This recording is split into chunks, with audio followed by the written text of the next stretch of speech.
Podcast vers un futur électrique décarboné, défis et perspectives pour 2035 et 2050. Bienvenue à tous dans cet épisode où nous allons explorer ensemble le rapport sénatorial sur les défis et les perspectives liées à la production, à la consommation et au prix de l'électricité en France aux horizons 2035 à 2050. À l'heure où la transition énergétique est au cœur des débats, ce rapport sénatorial nous plonge dans les enjeux à venir pour notre réseau électrique dans un contexte où la neutralité carbone est devenue un impératif. Alors, quels défis la France doit-elle relever pour s'adapter à ces nouvelles exigences énergétiques ? C'est ce que nous allons découvrir ensemble. Depuis les années 2000, la consommation d'électricité en France a connu une phase de stagnation, voire de déclin. Après une forte hausse pendant les 30 Glorieuses et qui s'est prolongée jusqu'en 2000, la crise économique de 2008, combinée à la désindustrialisation progressive du pays, a mis fin à cette période de croissance continue. Plus récemment, l'efficacité énergétique et les démarches de sobriété énergétique, appuyées par des réglementations thermiques plus strictes, ont contribué à réduire la demande. En 2023, la consommation électrique a baissé de 7% par rapport à 2017. Cette tendance est observée aussi dans de nombreux pays européens, ce qui montre que la nécessaire transition énergétique n'est pas sans impact sur les habitudes de consommation. Cependant, malgré cette baisse actuelle, la situation est loin d'être figée.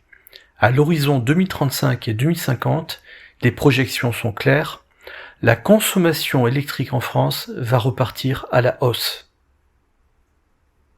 Plusieurs scénarios ont été envisagés par le réseau de transport d'électricité RTE pour anticiper cette évolution. Dans les grandes lignes, 3 trajectoires principales se dessinent. Une voie de sobriété, une trajectoire de référence et un scénario d'industrialisation accrue. L'un des points clés à retenir est que, quelle que soit la trajectoire choisie, la consommation devrait atteindre environ 615 TWh d'ici 2035, ce qui représenterait une augmentation annuelle de 3%.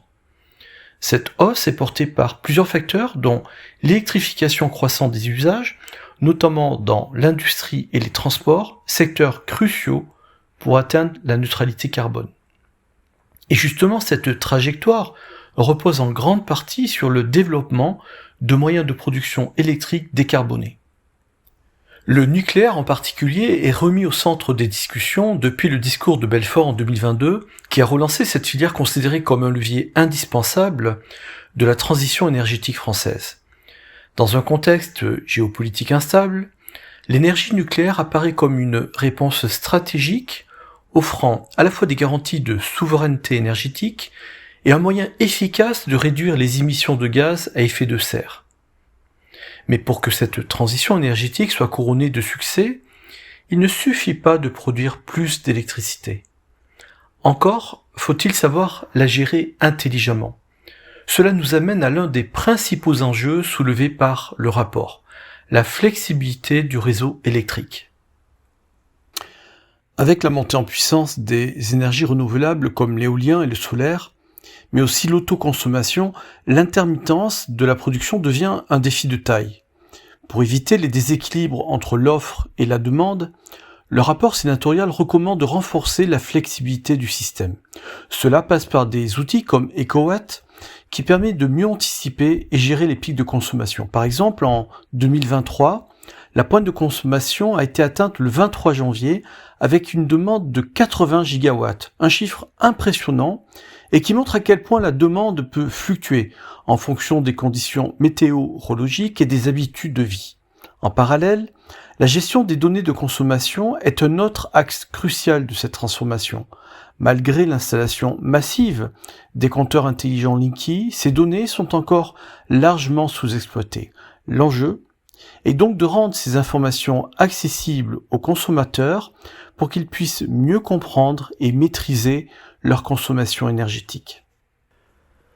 Le rapport propose même de passer d'un système de gestion des données, où le consommateur doit donner son accord pour partager ses données personnelles, à un système où les données sont partagées par défaut. Cela pourrait grandement faciliter la gestion du réseau, mais la question reste délicate car elle touche à la vie privée des utilisateurs.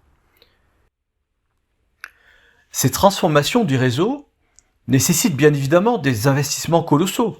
RTE et Enedis, les gestionnaires des réseaux de transport et de distribution, annoncent des programmes d'investissement massifs d'ici 2040. On parle ici de près de 100 milliards d'euros juste pour le réseau de transport RTE, pour moderniser le réseau, adapter les infrastructures aux nouvelles sources d'énergie renouvelables et le nouveau nucléaire, et assurer la résilience du système face à l'augmentation de la demande. Ces sommes sont à la hauteur des enjeux. Nous ne pouvons pas envisager une transition énergétique efficace sans des infrastructures robustes et adaptées aux nouvelles réalités de production et de consommation. Et n'oublions pas les spécificités des territoires d'outre-mer et de la Corse, qui doivent relever des défis encore plus complexes. Dans ces zones, l'électricité consommée doit être produite localement, car les interconnexions sont limitées, voire inexistantes. Actuellement, la production d'électricité y est encore majoritairement carbonée, bien que des efforts soient faits pour exploiter les ressources locales comme la biomasse, l'hydroélectricité ou la géothermie, en complément du solaire et de l'éolien.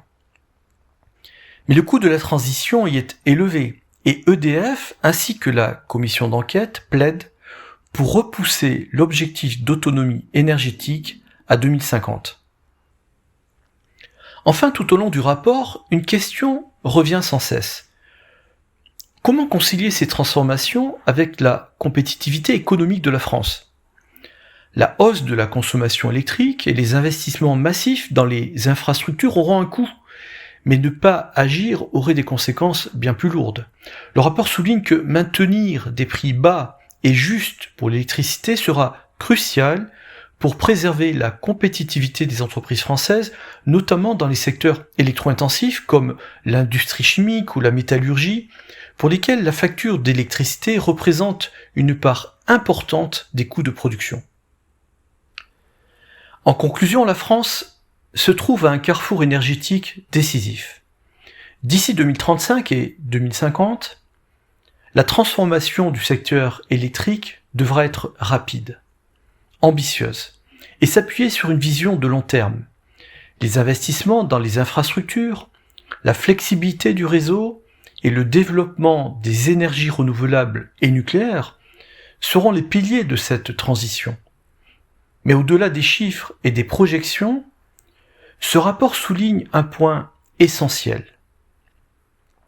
La transition énergétique ne pourra réussir que si elle est partagée par tous, des grandes entreprises aux citoyens, et si elle est pensée de manière cohérente et à long terme.